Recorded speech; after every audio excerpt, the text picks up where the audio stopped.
E aí galera, eu tive a oportunidade de entrevistar Ricardo Costa, um multi-empreendedor, na verdade o cara é um mega empreendedor, dono de várias empresas, dentre elas Idealiza Urbanismo, Natu, Sistax, Evino, e uma pessoa super humilde que aprende com todo mundo, sabe ouvir conselhos e sabe dar conselhos com maestria.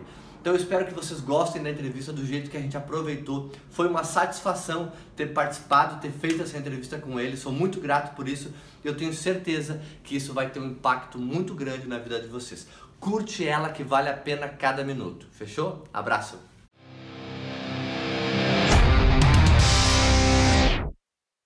Ricardo, como é que foi que tu decidiu empreender? Como é que foi o momento que tu resolveu abrir um negócio? Eu na época era funcionário público. Um amigo meu me convidou para montar um software na área contábil e nós começamos a trabalhar de noite e essa foi a primeira empresa. Depois dessa ainda tive uma outra, a gente prestava assessoria na renegociação de dívidas bancárias e financeiras de empresas e nenhuma dessas empresas prosperou. Não vou dizer que fracassaram, mas não deram muito certo. Mas através delas eu conheci pessoas que me levaram depois a fundar outras empresas que prosperaram. Que idade tu tinha nesse momento, quando aconteceu isso? Acho que uns 20. O que foi mais determinante para tu sair do serviço público e empreender? A minha cabeça ela nunca foi uma cabeça de funcionário público. Eu acho que eu me tornei um funcionário público meio que por circunstâncias da vida. Quando eu percebi que o que eu estava fazendo fora ia dar certo, estava ganhando corpo, etc., eu não demorei muito tempo para decidir e a decisão foi relativamente fácil. Quais foram e quais são os maiores desafios que tu encontra no teu dia a dia empreendendo nos teus negócios? Hoje dividir o meu tempo entre os negócios de forma que faça sentido para mim, que faça sentido para os meus sócios e que faça sentido para os negócios. O fazer sentido significa que eu tenho que estar fazendo algo que eu gosto e que eu tenho que estar agregando valor. Eu não posso ser um peso, né, para nenhum dos negócios. Eu tenho que sentir que o que eu estou fazendo está fazendo a diferença e que não tem ninguém melhor do que eu para fazer aquilo naquela situação. É esse o olhar que eu dou para. Tem alguma metodologia própria que tu usa e que dá certo? Reflexão. Contínua, não tem nada muito estruturado, não. Eu penso sobre o assunto, sobre o que eu quero, sobre quais são as necessidades de cada negócio e tento ir acomodando. Eu procuro sempre estabelecer planos de médio e longo prazo e procuro acreditar que isso faz muita diferença.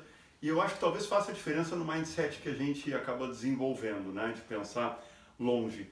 Quando tu pensa na palavra sucesso, ou uma pessoa bem-sucedida, quais são as 3 primeiras pessoas que vêm na tua mente? Sucesso é uma palavra bastante ampla, né?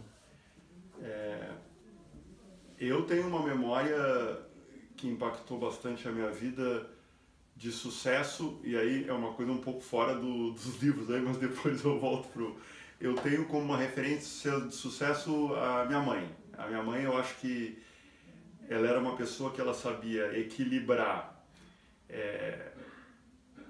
o que ela deveria dedicar de tempo a ela, o que ela deveria dedicar de tempo aos outros, o que ela deveria dedicar de tempo à vida pessoal e o que ela deveria dedicar de tempo à vida profissional. Eu acho que a gente conseguindo encontrar equilíbrio nessas coisas, que não é uma coisa muito simples nem muito fácil, a gente se torna bem sucedido, até porque os valores e as premissas que a gente tem, que cada um tem, são distintas. Eu gosto também do Lehman, do Sicupira e do Telles, mas a minha admiração é mais por eles terem feito isso de forma coletiva, e eu gosto de empreender dessa forma. Então são 3 pessoas que se conheceram e que ao longo de muito tempo conseguiram permanecer juntos fazendo conquistas. E gosto deles também, que depois de um certo tempo eles se dedicaram a tentar fazer projetos sociais e na área de educação. Tanto eu e o Fabiano acabamos até indo, nos inspiramos um pouco neles para fazer o Realiza aqui. Então essas 2 características me agradam bastante. E eu acho um cara muito fora da curva para o nosso tempo o Elon Musk. Nenhum desses negócios que ele está, SolarCity, SpaceX, é fácil. Todos os negócios, quem é empreendedor sabe que são dificílimos. Você depende de conquistar credibilidade, depende de funding, depende... Então, ele não está fazendo isso por dinheiro, eu tenho certeza, ou só por dinheiro. Porque teria outras formas que ele, se fosse esse o objetivo, ele conseguiria.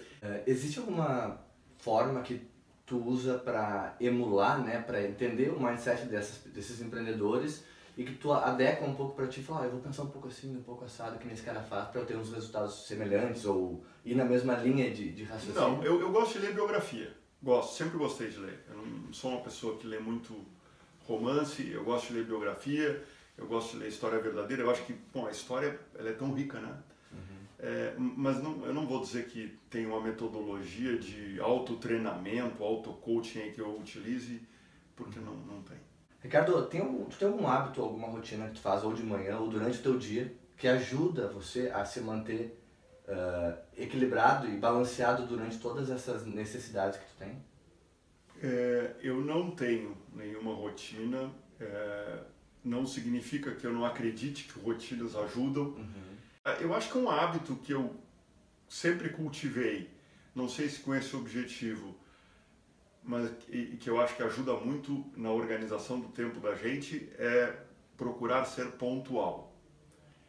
Eu acho que a maioria das pessoas hoje em dia não dá muita bola para isso, mas eu acho que quando você é pontual, você está respeitando o tempo da outra pessoa. Se você tem uma agenda cheia, qualquer desvio da pontualidade vai tornando você muito improdutivo, e eu acho que se você não consegue organizar a sua agenda, fica um pouco mais difícil de você organizar uma empresa, né? Então, eu tenho a impressão, não sei, outro dia eu vi um vídeo, alguém comentando, comece arrumando a sua cama. Eu achei de bom tom, né? Sentido. Então eu acho que ser pontual é uma coisa que ajuda. Existe alguma coisa que tu acredita que as outras pessoas ao ouvirem ou a perceberem isso podem pensar, pá, mas o Ricardo é louco de pensar assim? Existe alguma coisa? Eu não tenho ouvido isso muito mais. Na área imobiliária eu já ouvi isso um tempo atrás, quando nós fizemos lá do São Gonçalo aqui, todo mundo dizia que a gente era louco. E depois, quando a gente fez, deu certo e veio para o UNA, já tinha menos gente que dizia que era louco. Mas eu não tenho muito... Porque, dependendo da forma, parece assim, os outros falam que a gente é louco, então eu estou certo porque eu sou um visionário e eles não estão enxergando, né? Eu não tenho muito esse olhar. Eu acho que a arrogância é o primeiro passo para o fracasso, né? Se você disser assim, Ricardo, você está louco... Eu vou dizer assim, vamos sentar aqui e me explica por que você acha que eu estou louco, me explica qual é o seu raciocínio, para me ver se isso tem um pouco de valor, porque pode ser que você me impeça de tomar uma atitude completamente descabida de fato. Mas já aconteceu comigo diversas vezes, e eu acho que muitas vezes vão dizer, você ouvindo os argumentos, você se convence que talvez eles não estejam certos e que você possa prosseguir, as coisas podem dar certo, né? E quando você caminha nessa direção e dá certo, é até melhor, porque vai com um friozinho na barriga, com uma adrenalina. Eu acho que isso é a essência do empreendedorismo, né? Sim.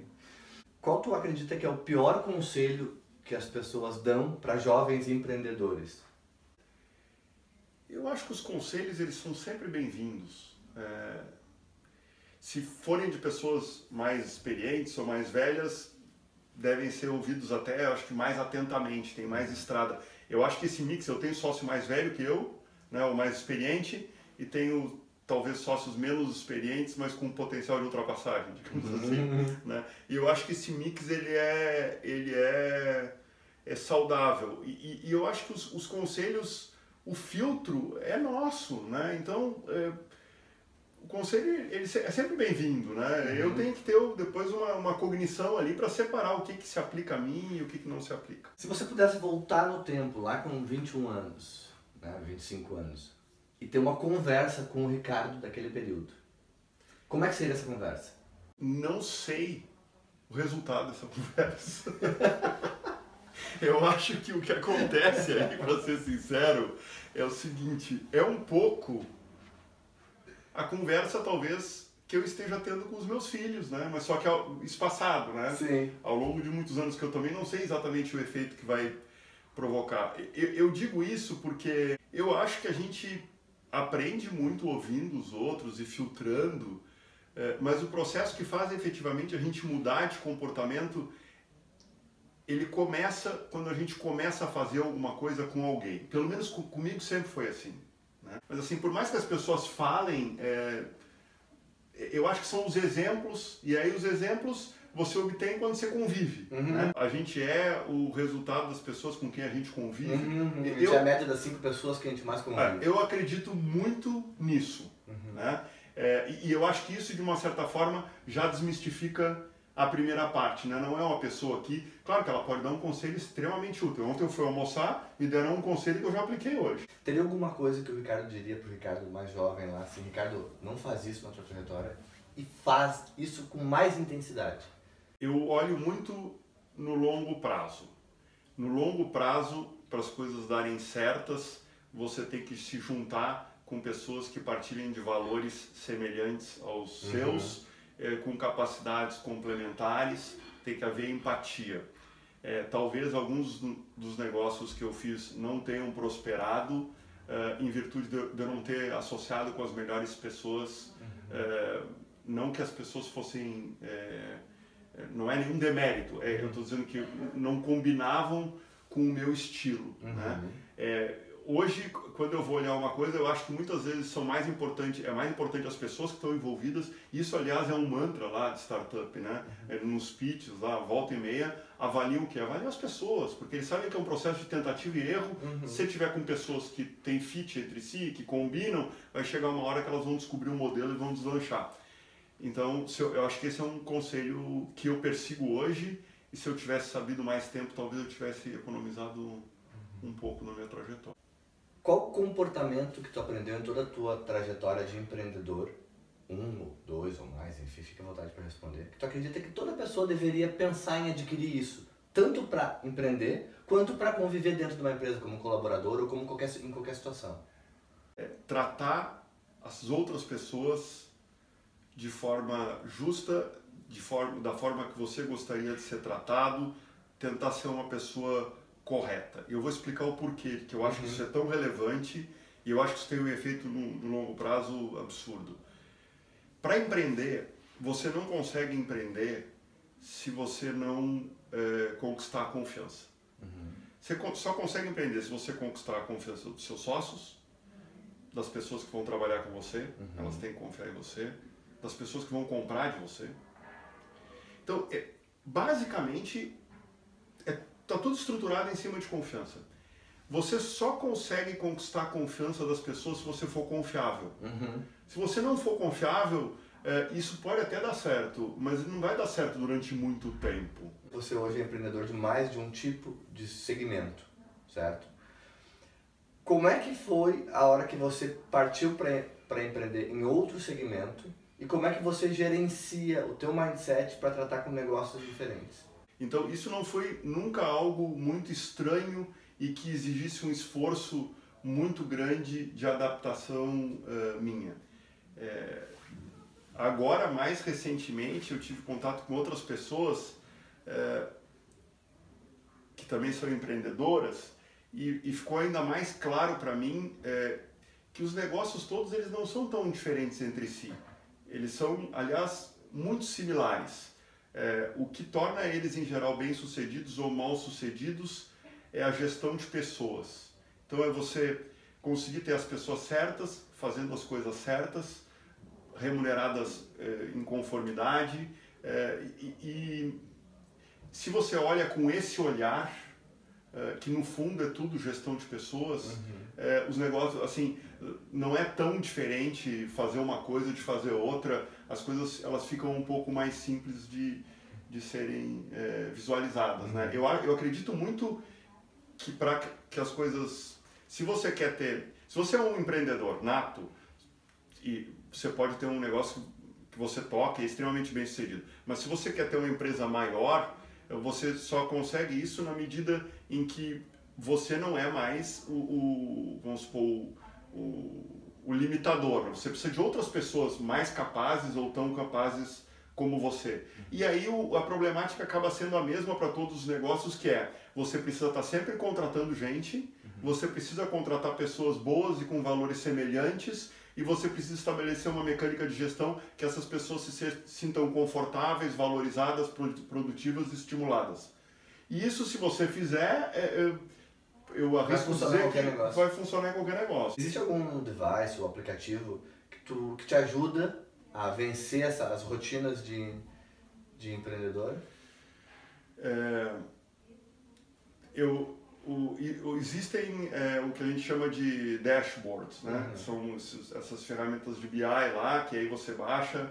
Aqui na Idealiza a gente tem uma, nas outras ventures eu tenho, que a gente consegue monitorar a performance do negócio. Isso ajuda muito. Mas eu acho que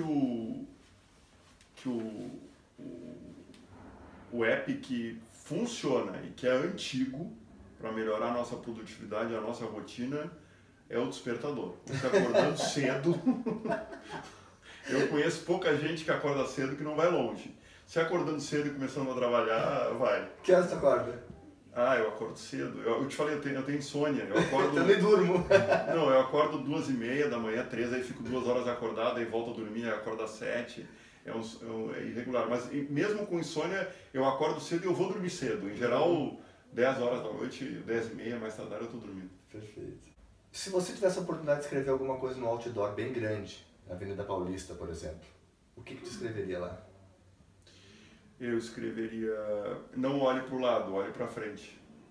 O objetivo do canal, Ricardo, é realmente inspirar as pessoas a empreender em todos os sentidos, né? Tanto abrir negócios quanto ter um comportamento empreendedor. Que mensagem tu mandaria para a nossa audiência que está nos assistindo?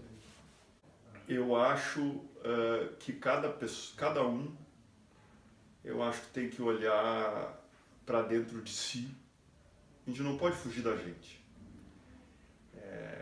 No fundo, somos nós e nós, né? De manhã, de tarde e de noite. E a realidade do dia a dia, ela às vezes nos afasta da reflexão, né? Então eu acho que cada um tem que olhar para si, eu procuro fazer isso, reavaliar valores, tentar entender o que a gente quer. E se a gente perceber que dentro da gente tem uma insatisfação, tem uma veia, uma vontade de fazer algo diferente, que a gente, do jeito que a gente está indo, a gente não está numa zona de conforto que a gente está olhando, a gente tem que sentir orgulho da gente. A gente tem que olhar para trás. Eu acho que a vida ela é curta, né? Então a gente tem que viver ela intensamente, né? Se relacionar com pessoas que valem a pena, dar valor a cada minuto, a cada hora, fazer coisas que motivem a gente. E isso é diferente para cada pessoa. E quem pode descobrir é cada um. Então eu acho que é isso. Eu acho que não tem uma regra, mas o conselho que eu daria é as pessoas pensarem bastante a respeito, porque gastar tempo com isso não é um tempo desperdiçado. Perfeito. Muito obrigado, tá?